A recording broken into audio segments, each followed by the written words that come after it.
Hello दोस्तों, मेरा नाम है अंकुर कटारा और अभी हाल ही में जो न्यूज़ आई है जिसको लेके काफ़ी ज़्यादा पैनिक है अभी, वो है कि B2 बाईपास से लेके और सांगानेर के क्षेत्र तक आने वाली जो 86 कॉलोनीज़ हैं, इनका आने वाला भविष्य कैसा रहेगा। तो क्या हाउसिंग बोर्ड इन पर कार्रवाई करेगा?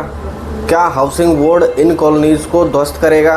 क्या हाउसिंग बोर्ड किस तरीके का एक्शन लेगा? क्या कोई नया प्रोजेक्ट लेके आएगा या किस तरीके से सिचुएशन को संभालेगा या किस तरीके से ये चीज़ें आगे होंगी? क्योंकि 86 कॉलोनीज़ हैं और लगभग 7 से 8 हज़ार के आसपास इसमें भूखंड हैं, जिसमें करीब 10,000 लोगों के पास इनके पट्टे हैं। तो अब पहले इस थोड़े से जो मामला है इसको समझने की कोशिश करते हैं कि एक्चुअली बात क्या है। तो बात ये है कि जो पूरी ज़मीन है वो हाउसिंग बोर्ड के कंट्रोल में है।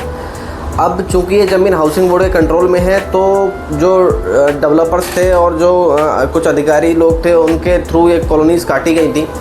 तो उनमें अब 70 से 80% के आसपास जो है वो लोग रहते हैं यहाँ पर। तो इसी बात को ध्यान में रखते हुए गवर्नमेंट का जो प्लान था वो ये था कि इनको JDA का पट्टा देके इनको नियमित किया जाए, इनको नियमन में लाया जाए।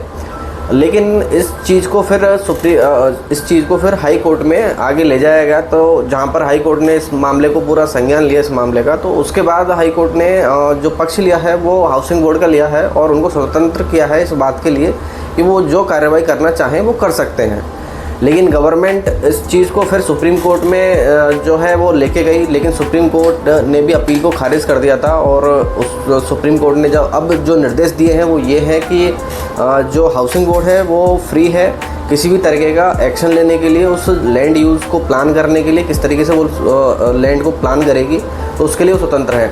अब फ्यूचर में क्या होता है ये तो समय बताएगा, लेकिन पॉइंट ये है कि अभी इस बात को समझने वाली बात ये है कि ऐसा नहीं है कि पूरा का पूरा एरिया जो है हाउसिंग बोर्ड वो पूरा का पूरा ध्वस्त करके और फिर उस ज़मीन को यूज़ में लेगा।